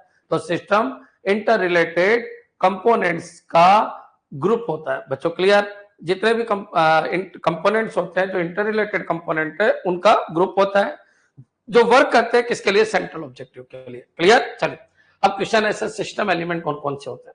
सिस्टम एलिमेंट क्या है? यानी सिस्टम ये मान के चलिए जो, हाँ जी क्लियर है सबके। अब अपन अगले पॉइंट के ऊपर बढ़ते हैं, सिस्टम एलिमेंट कौन कौन से। याद रखना आज जो मैं पढ़ा रहा हूं वहां से 4 से 5 क्वेश्चन आ जाएंगे। ये टॉपिक एक ऐसा टॉपिक है जिसमें वन वर्ड के ऊपर आपको फोकस करना है, क्लियर। 2 बार मैं ये टॉपिक पढ़ा चुका हूं, एक बार यूपी वालों को, एक बार बिहार वालों को, क्लियर है। तो याद रखना, पहले से ही मैंने ऑलरेडी 2 बार डाल रखा। अब जो तीसरी बार बन रहा है इसमें मैं अप्रोच रखूंगा एमसीक्यू, नेट की अप्रोच रखूंगा। गेट में टॉपिक आता नहीं है, केवल अपन एमसीक्यू के ऊपर ज्यादा फोकस करेंगे। थ्योरी मैंने पहले भी खूब पढ़ा रखी है, तो थ्योरी वहां से भी आप पढ़ सकते हो, क्लियर। चलिए अब बच्चों क्वेश्चन ये उठता है कि सर सिस्टम के एलिमेंट कौन कौन से। अब क्वेश्चन ये है कि सर एलिमेंट क्या होता है बच्चों, क्लियर। एलिमेंट क्या है? तो बच्चों जो जिससे सिस्टम बनता है बच्चों, क्लियर। भाई सिस्टम के बनाने की जो प्रोसेसिंग है वो बताइए। तो बच्चों किसी भी सिस्टम को बनाने के लिए सबसे पहले आपको डेटा चाहिए, बिना डेटा के कोई सिस्टम बना ही नहीं। सिस्टम बनाने के लिए क्या क्या चाहिए? वो एलिमेंट है बच्चों, क्लियर। ये पॉइंट आपके दिमाग में ले आइए। देखिए कैरेक्टरिस्टिक क्या है? सर इसको जल्दी कवर करा दो फिर अरे आसिफ बहुत मैसेज करता है, दिल ही तोड़ दिया यार। जावा 2 बार करा रखे, उसको तो पढ़ लो आप। पाइथन भी करा दी अब तो मैंने एक बैच में, कहा तुम्हारे पाइथन नहीं है इसलिए मैंने नहीं डाला होगा। बाकी जावा भी करा रखी है, पाइथन भी करा रखी है, सी भी करा रखी है, सब करवा रखी है। आप इतना मेटेरियल है उसको तो पढ़ लो। मेरे भाई पढ़ ही नहीं सकते, आपके 7 जन्म गुजर जाएंगे, नहीं पढ़ सकते आप, 7 जन्म गुजर जाएंगे, इतना मेटेरियल है। आप बस भाव प्राणी हो, ये करा तो वो करा, पढ़ना है आपको। वही 2+2 4 ही होता है, चाहे अब पढ़ लो, चाहे कल पढ़ लो, चाहे परसों पढ़ लो। अरविंद सर के मुंह से वही निकलेंगे, वही सिस्टम एलिमेंट 5वीं बार पढ़ा रहा हूं मैं। तो आप टेंशन फ्री रहो, मेरा काम है, मैं करा दूंगा। मैंने आपसे लाइव क्लास का वादा किया है, सारी करा दूंगा 2 महीने के अंदर अंदर, सारा कोर्स कंप्लीट, ठीक है। अब मस्त रहो, बार बार मैसेज मत करो, रिदम टूटता है। आप भी समझदार हो, मेरी जगह आप आते हैं, मैं पढ़ा रहा हूँ और आप कमेंट करते हो सर जावा कब कराओगे, नेटवर्किंग कब कराओगे। नेटवर्किंग इतनी करा रखी है, किसी की औकात ही नहीं इतनी नेटवर्किंग कराने की, भर रखा है मैंने नेटवर्किंग करा करा के। पढ़ना आपको है, ठीक है। चलिए एक चीज को 3-3 बार करा दिया, फिर मेरा तो काम ही है ये कोचिंग चलाना है। फिर ये खत्म होगा, फिर डीबीएमएस से स्टार्ट हो जाऊंगा, फिर नेटवर्किंग से स्टार्ट कर दूंगा, जावा कर दूंगा, वापस सेट कर दूंगा। मेरा तो काम ही है ये लाइव लाइव लाइव चलाना। इतना मटेरियल पड़ा है, पढ़ो बच्चों, क्या फालतू की बातें करते हो। खूब मटेरियल है, खूब मटेरियल है, क्लियर। चलिए खूब मटेरियल है, 2 महीने में ये पूरा खत्म हो जाएगा प्रोग्रामर। फिर कंप्यूटर टीचर में वापस स्टार्ट कर दूंगा, क्या फर्क पड़ता है, ठीक है। इसलिए पढ़ो आप। भाई जावा है नहीं क्या? पूरी है जावा, कंप्लीट है, 10% बाकी है केवल। सेट नहीं है क्या? पूरी पूरी है। एमसीक्यू बाकी है तो मैं भी करवा देता हूं आपको, ठीक है। इसके साथ साथ डीबीएमएस अधूरी थी जो मैंने पूरी करा दी। डीबीएमएस पूरी हो गई, सेट थोड़ी अधूरी है, पूरी हो जाएगी। नेटवर्किंग 100% हो रखी है, 100% हो रखी है। अब डिस्टर्ब नहीं करना, जो अधूरे है पहले मैं उनको उठा रहा हूं। मेरे को कोई मजा नहीं आता कि मैं जावा तो भैया कितनी बार ही पढ़ा चुका हूं मैं, है ना। चलिए स्टार्ट करते हैं। हाँ जी डिस्टर्ब नहीं, अब नहीं है कोई चीज तो बताओ, सारी चीज पढ़िए आपके अकाउंट में। चलिए अब बच्चों क्वेश्चन क्या होता है, सिस्टम एलिमेंट क्या है। तो सिस्टम एलिमेंट क्या है, तो सोचो विचार करो। तो बच्चों एक बार बताइए मेरा बॉडी कैसे बना होगा। तो सबसे पहले कोशिका होगी, फिर उत्तक होंगे, फिर ये होंगे। तो बच्चों ऐसे ही सिस्टम एलिमेंट, सिस्टम भी बना है। सिस्टम एलिमेंट, सिस्टम कैसे बना, सिस्टम जो बना उसका क्राइटेरिया क्या है बच्चों, क्लियर। चलिए क्लियर है बच्चों। 70 लेक्चर है ऑलरेडी रिकॉर्डेड, हाँ ठीक है। 70 क्या, अब तो 80-85 हो गए शायद, देख लेना, ठीक है बच्चों। अब ये मत कहा करो जब डीबीएमएस पढ़ाता हूं तो बोलते हैं नेटवर्किंग पढ़ाओ, जब सेट पढ़ाता हूं तो डीबीएमएस पढ़ाओ, डीबीएमएस पढ़ाता हूं जावा पढ़ाओ। ऐसे नहीं पार पड़ती बच्चों, नहीं पढ़ा रखा तो बोलो आप, है ना। चलिए बाकी मैंने 2 महीने में फिर पढ़ा दूंगा, फिर 2 महीने में पढ़ा दूंगा, फिर 2 महीने में पढ़ा दूंगा। कोई चीज 5 बार हो जाएगी फिर भी आप बोलते रहोगे तो उसका क्या इलाज है। चलिए अब बच्चों क्वेश्चन पे आ जाइए। सिस्टम एलिमेंट क्या है, रिदम तोड़ दिया यार, इतना अच्छी क्लास चल रही थी। सिस्टम एलिमेंट क्या है तो सुनिए। अब सिस्टम एलिमेंट की अगर बात करूं तो इतना याद रखिए, सिस्टम को बनाने के लिए क्या क्या चाहिए। तो सिस्टम को बनाने के लिए आपको क्या क्या चाहिए, तो सिस्टम को बनाने के लिए सबसे पहले आपको डेटा चाहिए। बच्चों बिना डेटा के कोई सिस्टम बन ही नहीं सकता। आपको क्या चाहिए बताओ ना, मकान बनाना है, मकान बनाना है तो डेटा दो ना, कितने बाई कितने का बनाना है, कितने कमरे बनाने हैं, कितने लेट बाथ चाहिए, क्या चाहिए, पहले आप मेरे को ये तो दो, डेटा दो। तो आप बताइए सिस्टम एलिमेंट क्या है, जिनसे सिस्टम बनता है उसको सिस्टम एलिमेंट कहते हैं। तो बच्चों आप बताइए सबसे पहला सिस्टम एलिमेंट क्या है, डेटा। डेटा डेटा बच्चों क्लियर, डेटा आपको क्या चाहिए, आपको कैसा सिस्टम बनाना है, उसका डेटा प्रोवाइड कराओ मेरे को। बच्चों क्लियर, तो सिस्टम एलिमेंट में पहली चीज क्या है, डेटा। ठीक है, अब अगर डेटा आ गए, बच्चों क्या आ गए, डेटा, तो ये पॉइंट याद रख लीजिए, अगर डेटा आ गए तो मेरे को मॉड्यूल बनाने। ठीक है, मॉड्यूल बनाने, बच्चों क्लियर, मॉड्यूल बनाने। अच्छा डेटा आ गए, 5 बाथरूम बनाने, तो 5 बाथरूम का मॉड्यूल तैयार कर लूंगा। अच्छा 4 कमरे बनाने, 4 कमरों का मॉड्यूल तैयार कर लूंगा। अच्छा आपको एक ड्राइंग रूम बनाना है, 2 बच्चों, तो इस तरीके से उनको बोलते हैं मॉड्यूल। डेटा डेटा दो, डेटा से अपन क्या करेंगे, मॉड्यूल तैयार कर लेंगे। बच्चों क्लियर, तो ये पॉइंट आपके दिमाग में आना चाहिए कि सर डेटा फिर मॉड्यूल, मॉड्यूल से क्या होगा बच्चों, अपने क्या हो जाएंगे, कंपोनेंट तैयार हो जाएंगे। बच्चों क्लियर, कंपोनेंट तैयार हो जाएंगे, क्या हो जाएंगे, कंपोनेंट। बच्चों क्लियर, कंपोनेंट। अब बच्चों एक चीज बताइए, कंपोनेंट आप सबको ये पता है, डेटा, डेटा से मॉड्यूल, मॉड्यूल से कंपोनेंट। अब कंपोनेंट बन गए तो सबको पता है सिस्टम एलिमेंट क्या है, तो सिस्टम तो पूरा है ना बच्चों, बच्चों ये पूरा सिस्टम है। अब सिस्टम है तो एक बार बताइए, ये आपका एक कंपोनेंट बन गया। अब ये कंपोनेंट में भी क्या था, इस कंपोनेंट में डेटा था, डेटा के बाद इसमें क्या था, तो डेटा के बाद मॉड्यूल था, मॉड्यूल के बाद ये पूरा कंपोनेंट बन गया। एक कंपोनेंट आपका ये बन गया, कोई बड़ा प्रोजेक्ट है, एक कंपोनेंट आपका ये बन गया, एक कंपोनेंट आपका ये बन गया। बच्चों क्लियर, चलिए कॉमन सी बात है बच्चों। आप अगर मान लीजिए कोई सिस्टम बनाना है, किसका सिस्टम बनाना है, तो मेरे को एक काम करना है, एक यूनिवर्सिटी बनानी है। तो यूनिवर्सिटी बनानी है तो कौन कौन से डिपार्टमेंट रखने हैं, तो ठीक है यार आप एक बार डेटा दे दो। ठीक है, अब बच्चों एक बार बताइए, अब उस डेटा के अंदर कौन को क्या क्या है, तो मॉड्यूल बन जाएंगे। मॉड्यूल मतलब छोटा पार्ट, और फिर एक आपका कंपोनेंट बन जाएगा। ठीक है, तो बच्चों कंपोनेंट जो है ना, इनमें एक ऑर्डर होता है, कंपोनेंट में एक ऑर्डर होता है डेटा के फ्लो का। ये लीजिए, कंपोनेंट में एक ऑर्डर होता है डेटा के फ्लो का, याद रखना, कंपोनेंट में एक ऑर्डर होता है डेटा के फ्लो का। बच्चों क्लियर, कंपोनेंट में एक ऑर्डर होता है डेटा का फ्लो का। एक कंपोनेंट दूसरे कंपोनेंट से किस तरीके से रिलेटेड है, उसको कहते हैं इंटरफेस। क्या कहते हैं, इंटरफेस। बच्चों क्लियर, एक कंपोनेंट दूसरे कंपोनेंट से किस तरीके से रिलेटेड है, वो क्या कहलाता है, इंटरफेस। याद रखना, सबसे पहले आपका डेटा, डेटा से आपके बन गए मॉड्यूल, मॉड्यूल। बच्चों क्लियर, मैं अगर सॉफ्टवेयर की डेफिनेशन में समझाऊं तो मॉड्यूल फटाफट समझ में आ जाएगा। मॉड्यूल से बनते हैं आपके कंपोनेंट, कंपोनेंट बन गए। अब कंपोनेंट के बीच में बच्चों डेटा का जो मूवमेंट होता है उससे बनता है इंटरफेस। क्या बनता है, इंटरफेस। और बच्चों इंटरफेस से पूरा का पूरा क्या बन जाता है, आर्किटेक्चर। बच्चों क्लियर, तो ये पॉइंट आपके दिमाग में रखना।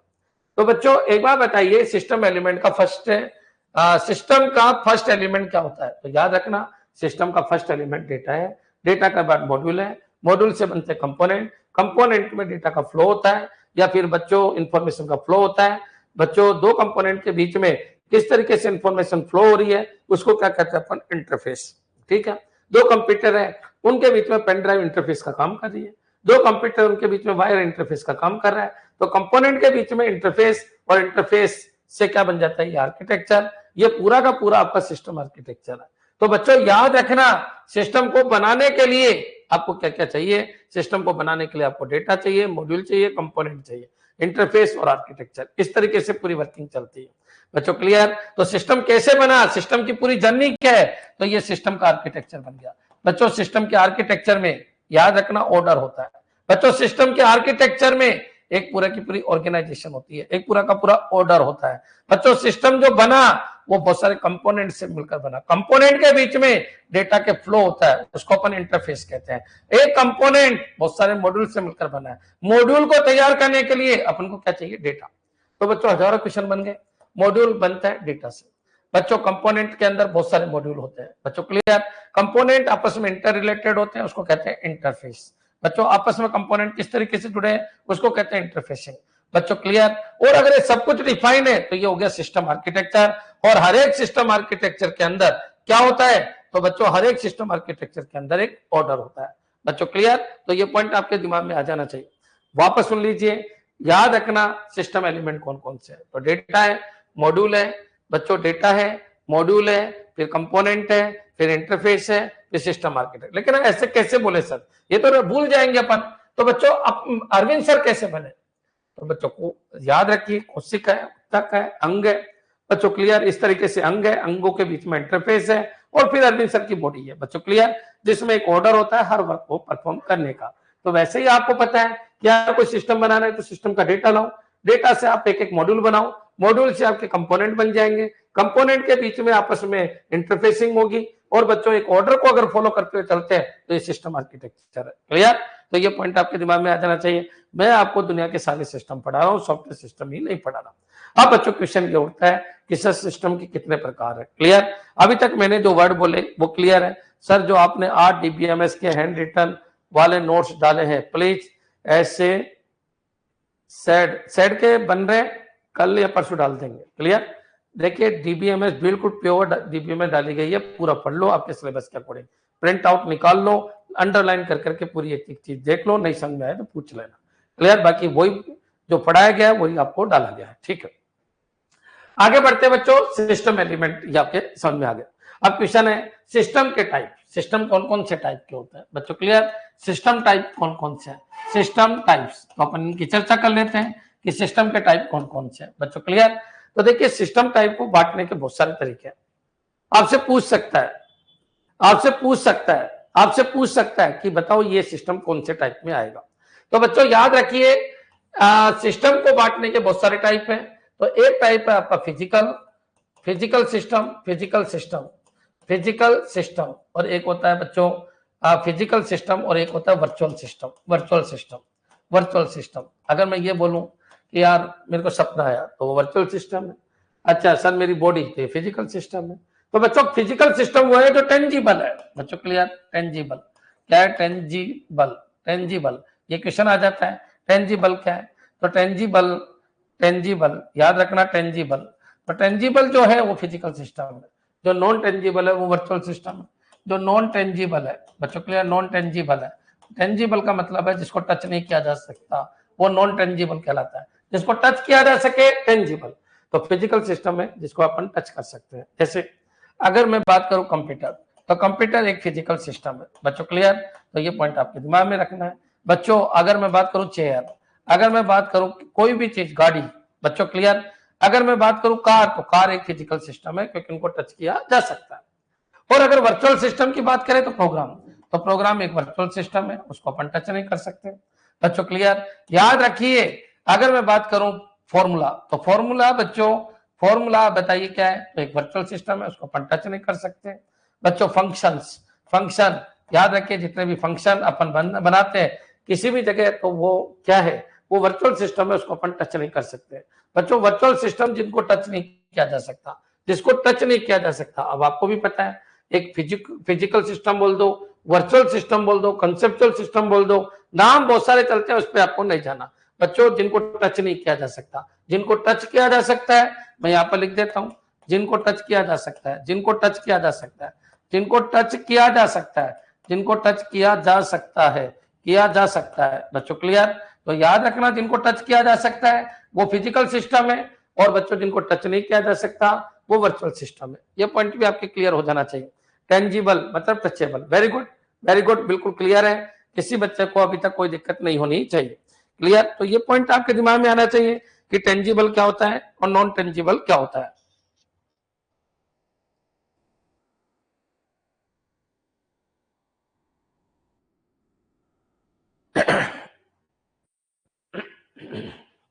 हाँ जी, तो सिस्टम टाइप एक फिजिकल और एक क्या है? वर्चुअल। नेक्स्ट चलिए, एक होता है बच्चों ओपन सिस्टम। कौन सा सिस्टम? अगर सिस्टम को बांटे तो फिर दो तरीके के। ओपन के जस्ट अपोजिट कौन सा? क्लोज बच्चों। क्लियर? तो ओपन सिस्टम क्या होता है? ओपन सिस्टम, ठीक है यार, जो एनवायरमेंट से इंटरेक्ट करे वो ओपन सिस्टम बच्चों। क्लियर? अब एक बार बताइए, मैं एनवायरमेंट के अंदर ही तो हूं, मैं ओपन सिस्टम हूं, एनवायरमेंट से हवा ले रहा हूं, एनवायरमेंट से फल फ्रूट ले रहा हूं। अब बच्चों मेरे को अगर क्लोज कर दिया जाए तो ऐसा कोई सिस्टम मौजूद ही नहीं है। तो क्लोज सिस्टम इस दुनिया में पॉसिबल ही नहीं बच्चों। क्लियर? जो एनवायरमेंट से इंटरेक्ट करे, जो एनवायरमेंट से, जो एनवायरमेंट, सबको पता है एक सिस्टम का एनवायरमेंट होता है, एक सिस्टम पर्टिकुलर एनवायरमेंट में ही काम करेगा, मछली जल में ही काम करेगी बच्चों। बच्चों क्लियर? और मेरे को अगर जल के अंदर ले गए तो बच्चों थोड़ी देर के बाद मेरा सिस्टम फेल हो जाएगा, क्योंकि मेरा एनवायरमेंट बदल गया। कॉमन सी बात है, हर सिस्टम का एक एनवायरमेंट होता है, लेकिन याद रखना हर सिस्टम की बाउंड्रीज भी होती है बच्चों। एनवायरमेंट का मतलब जिसके अंदर काम करता है, और बच्चों बाउंड्रीज मतलब उसकी लिमिटेशन है। तो हर सिस्टम का एक एनवायरमेंट है और हर सिस्टम की एक बाउंड्रीज है। तो बच्चों याद रखना, फिजिक्स के अंदर पॉसिबल है क्लोज सिस्टम, फिजिक्स के अंदर क्लोज सिस्टम पॉसिबल नहीं है। क्लियर बच्चों? नहीं है पॉसिबल। आप ये ऐसे बोल सकते हो कि यार सर फिजिक्स के अंदर जिसकी एंट्रोपी जीरो है तो क्लोज सिस्टम हो गया, लेकिन पूरे ब्रह्मांड में एंट्रोपी जिसकी जीरो है वो पॉसिबल ही नहीं। क्लियर माधव सिंह? ये फिजिक्स का एक कंसेप्ट है जो आइंस्टाइन ने बताया था कि एंट्रोपी आप जीरो कर दीजिए, क्लियर है, तो उसमें कोई परिवर्तन नहीं होगा, लेकिन कर नहीं सकते ना, पॉसिबल नहीं है, केवल फिनोमिना है। क्लियर?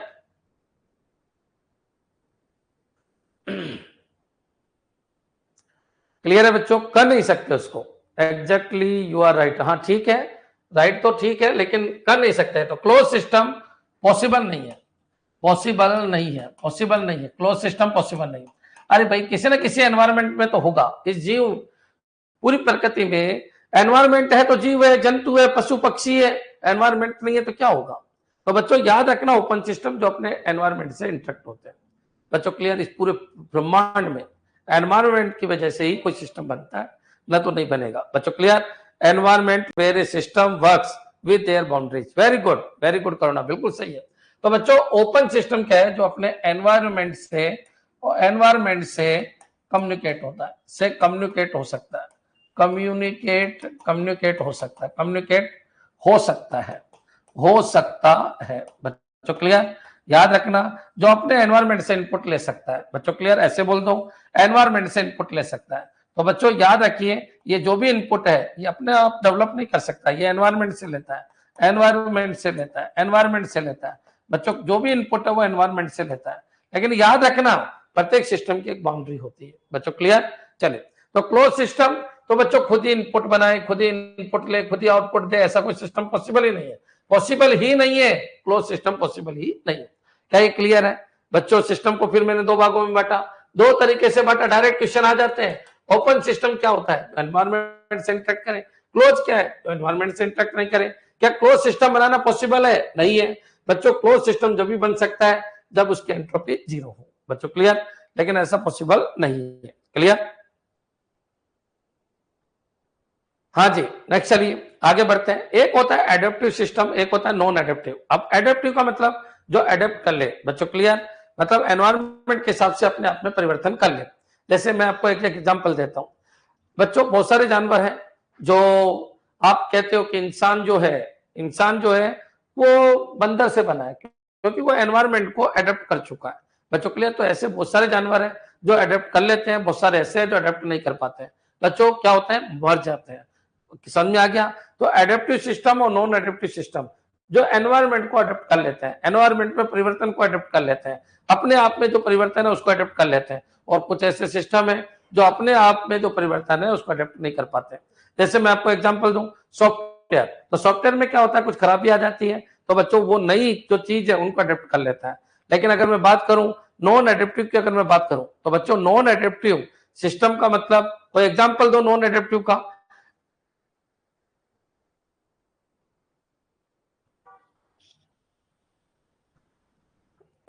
क्लियर है बच्चों? Adaptive non adaptive. एक माधव, मेरे को इतनी फिजिक्स नहीं आती है, बस मैं तो ये कह रहा हूँ क्लोज सिस्टम पॉसिबल नहीं है। क्लियर? क्योंकि कोई भी सिस्टम डेवलप होता है वो अपनी बाउंड्रीज के अंदर होता है बच्चों। क्लियर? किसी न किसी एनवायरमेंट के अंदर होता है, तो एनवायरमेंट से ही तो इनपुट ले रहा होगा ना। अपना इनपुट खुद डेवलप थोड़ी कर रहा है, अपना आउटपुट खुद के काम में थोड़ी ले रहा है, वो एनवायरमेंट से इनपुट लेके प्रोसेसिंग करके आउटपुट में दे रहा होगा मानव कल्याण के लिए। यही सिस्टम है, उसी को ओपन सिस्टम कहते हैं। क्लियर? अब तो मेरे हिसाब से कंफ्यूजन होना ही नहीं चाहिए, सारे सिस्टम अधिकतर ओपन सिस्टम ही है, क्लोज सिस्टम पॉसिबल ही नहीं है। क्लियर है बच्चों? भाई इतनी फिजिक्स नहीं आती मेरे को, है ना। हाँ जी, चले क्या? तो क्या चल रहा था? यस सर, ठीक है। अब बच्चों क्या चल रहा था? अपना सिस्टम। नेक्स्ट सिस्टम पे आ जाइए। तो नेक्स्ट सिस्टम कौन सा है? तो नेक्स्ट सिस्टम अपन पढ़ लेते हैं एडेप्टिव और नॉन एडेप्टिव, एडेप्टिव, एडेप्टिव और non adaptive, non adaptive, non adaptive. तो बच्चों जो अपने आप में जो परिवर्तन है उसको अडेप्ट करता है वो एडेप्टिव है, जो परिवर्तन को अडेप्ट नहीं करता वो नॉन एडेप्टिव है। तो जो परिवर्तन को अडेप्ट करे, जो परिवर्तन को स्वीकार करे, परिवर्तन को स्वीकार करे, बच्चों क्लियर है, परिवर्तन को स्वीकार करे वो क्या है एडेप्टिव, और जो परिवर्तन को अडेप्ट नहीं करे, बच्चों जो चेंज है उनको अडेप्ट नहीं करे वो नॉन एडेप्टिव। अब ये तो आपके समझ में आ गया होगा, जो परिवर्तन को स्वीकार करे वो एडेप्टिव है। जैसे आपका सॉफ्टवेयर है, तो सॉफ्टवेयर में क्या होता है बच्चों, अगर मान लो कोई चीज है तो उसको अपडेट कर देते हैं, तो अपडेट अगर कर देते हैं तो updation of software, updation of software, ये क्या है बच्चों अडेप्टिव है। लेकिन अगर मैं बात करूं हार्डवेयर, तो बच्चों एक बार बताइए जो हार्डवेयर बन गया वो बन गया, अब उसको क्या करोगे आप बच्चों क्लियर। तो हार्डवेयर है वो हार्डवेयर है बच्चों, नॉन एडेप्टिव है। जैसे मेरा हाथ है तो इसका जो हार्डवेयर है, तो हार्डवेयर है वो टूट गया तो टूट गया बच्चों, अब उसमें कुछ हो नहीं सकता, जॉइंट टॉइंट हो सकता है। तो याद रखिए हार्डवेयर अधिकतर क्या होता है नॉन एडेप्टिव बच्चों क्लियर। तो ये पॉइंट भी आपके समझ में आ जाना चाहिए। Like weather changing is adaptive, non adaptive machine, अरे very good Pavan Sharma, non adaptive में क्या आ जाएगी मशीन, तो मशीन जो इस काम के लिए बन गई वही होगा। अब कोई कहे सर ट्रैक्टर है इसको वॉशिंग मशीन बना देते हैं, तो बच्चों वो नॉन एडेप्टिव की सीरीज में आती है, सॉफ्टवेयर हमेशा एडेप्टिव की सीरीज में आते हैं। बच्चों सिलाई मशीन है, कोई कहे मैं इसको फ्रिज बना देता हूं तो नॉन एडेप्टिव है बच्चों क्लियर। नेक्स्ट चलिए आगे बढ़ते हैं बच्चों, और कैसे है आपके सिस्टम, तो और बांट देते हैं, बहुत सारे बांटने के तरीके हैं बच्चों क्लियर। सिस्टम को फिर मैं दो तरीके से बांट देता हूं। सिस्टम के अंदर एक कौन सा है, कौन कौन से हो गए, एडेप्टिव नॉन एडेप्टिव हो गया, ठीक है, ओपन और क्लोज हो गया, ठीक है, फिजिकल सिस्टम और वर्चुअल सिस्टम हो गया, ठीक है। और कैसे बांट सकते हैं, टेम्परेरी और परमानेंट, ठीक है। तो ये लीजिए अपन बांट देते हैं इसको, परमानेंट, परमानेंट, परमानेंट सिस्टम, और एक होता है temporary system, temporary system, temporary system clear बच्चों। अब बच्चों टेम्परेरी सिस्टम क्या होता है, परमानेंट क्या होता है। परमानेंट मतलब बच्चों जैसे अपन ने हॉस्पिटल बनाए तो परमानेंट है, लेकिन कोरोना के टाइम पे अपन ने शिविर लगाए वो टेम्परेरी है। तो बच्चों याद रखिए जो शॉर्ट टाइम के लिए बनते हैं, शॉर्ट टाइम के लिए, शॉर्ट टाइम के लिए वो क्या टेम्परेरी है, जो लॉन्ग टाइम के लिए बनते हैं, लॉन्ग टाइम के लिए बनता है, हमेशा हमेशा के लिए बनते हैं, वो बच्चों परमानेंट है। जैसे एजुकेशन सिस्टम, तो education system, education, education system, तो एजुकेशन सिस्टम बच्चों को टेम्परेरी थोड़ी है, क्या परमानेंट है। बच्चों गवर्नमेंट है तो ये क्या होता है परमानेंट है, गवर्नमेंट सिस्टम जो परमानेंट है। शॉर्ट टाइम के लिए कोरोना, कोरोना शिविर, कोरोना बच्चों क्लियर, कोरोना शिविर लिख सकते हैं अपन, कोरोना शिविर। तो बच्चों ये सब क्या है, कोई शिविर लग गया, आंखों का शिविर, तो ये क्या है बच्चों, ये टेम्परेरी सिस्टम है क्लियर। चलिए नेक्स्ट चलिए, और क्या है, नेचुरल हो सकता है, ह्यूमन मेड हो सकता है बच्चों। सिस्टम फिर दो तरीके के हो गए। तो सिस्टम की अगर मैं बात करूं तो वर्सेज वर्सेज वर्सेज, एक नेचुरल सिस्टम है, नेचुरल सिस्टम है, और एक बच्चों ह्यूमन मेड सिस्टम है। तो ह्यूमन मेड सिस्टम कौन कौन से हैं, तो ये आपके दिमाग में आ जाना चाहिए, ह्यूमन मेड सिस्टम बच्चों clear, human made system, human made system कौन कौन से हैं। तो बच्चों आप देख रहे होंगे ह्यूमन में आपके रोबोट आ गए, रोबोट आ गए, रोबोट आ गए बच्चों क्लियर। इसके अलावा कंप्यूटर आ गए, कंप्यूटर आ गए, मशीन आ गई, मशीन आ गई। तो ये क्या है, तो जितने भी ये ह्यूमन मेड है, ठीक है। अगर कोई पूछे नेचुरल है, तो नेचुरल के अंदर बच्चों याद रखिए, नेचुरल के अंदर एनवायरमेंट आ गया, एनवायरमेंट आ गया बच्चों क्लियर। एनवायरमेंट किसने बनाया, प्रकृति ने बनाया बच्चों। समुद्र आ गए, सी आ गए बच्चों क्लियर, सी आ गए, महासागर आ गए, जो भी है बच्चों। और भी बहुत सारी चीजें आप बोल सकते हो जो प्रकृति ने बनाया क्लियर। तो ये पॉइंट आपकी क्लियर हो जाना चाहिए, ह्यूमन मेड क्लियर। तो बच्चों सोलर सिस्टम आ गए, सीजन आ गए, तो ये याद रखना, सोलर सिस्टम आ गए, सोलर सिस्टम यानी जो सौर मंडल है वो बनाया। इसके अलावा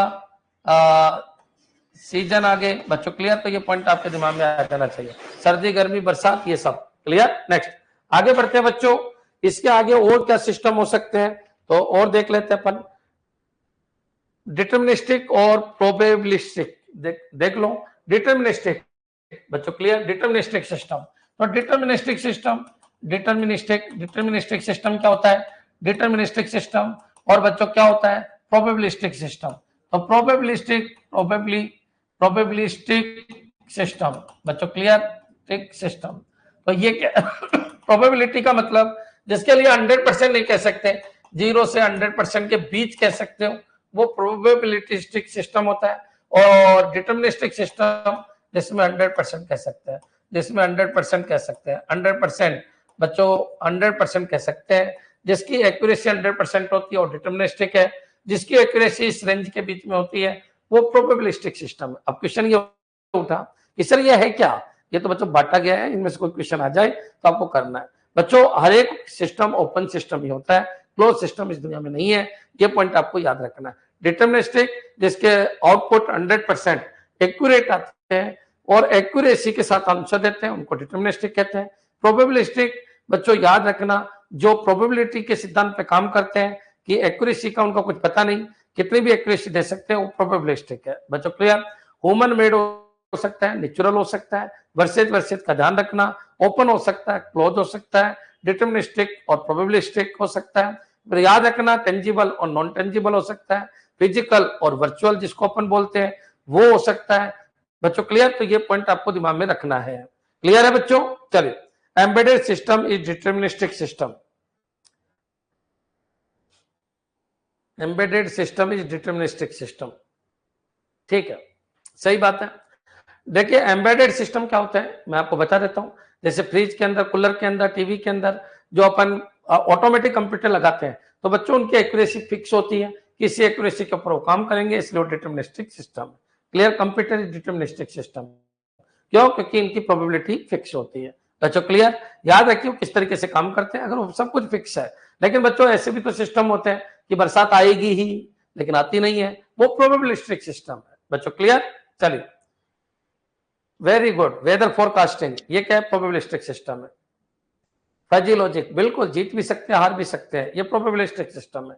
क्या ये क्लियर है बच्चों? एक बार कमेंट कर दो कि सर बिल्कुल समझ में आ गया। कि जहां पर 100% एक्यूरेसी के साथ काम होता है वो होता है डिटर्मिनिस्टिक, जहां पर परसेंटेज 0 से 100 के बीच में होता है वो है probabilistic system. Clear. Cruise missile system. ठीक है सांवर जी, ठीक है। क्रूज मिसाइल सिस्टम बिल्कुल सही है। वो देखिए ये डिपेंड करता है, अपन उसको ऐसे नहीं बोल सकते कि वो डिटर्मिनिस्टिक ही होगा, लेकिन उसको होना चाहिए, डिटर्मिनिस्टिक सिस्टम होना चाहिए। क्लियर।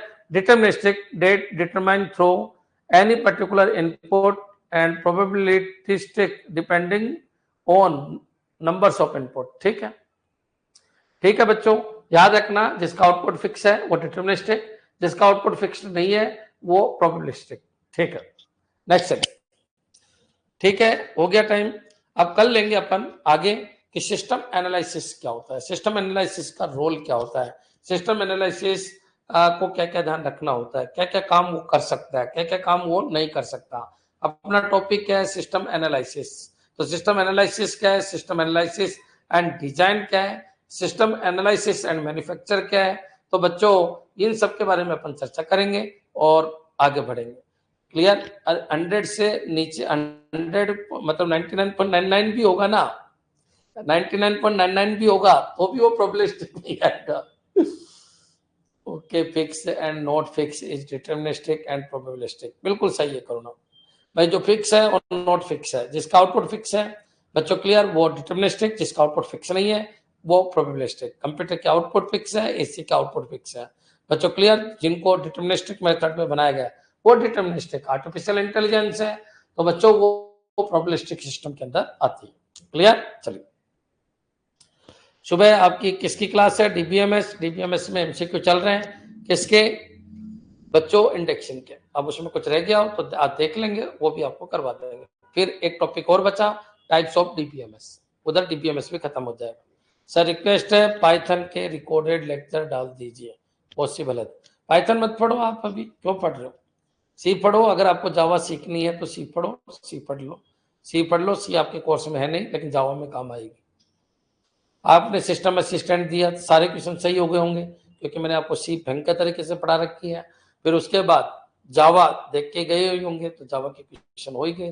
पर उसमें जावा नाम की कोई चीज नहीं आई थी, उसमें केवल स्टेटमेंट्स आए थे। तो याद रखिए सी के स्टेटमेंट और जावा के स्टेटमेंट लगभग सेम ही काम करते हैं। क्लियर। चलिए,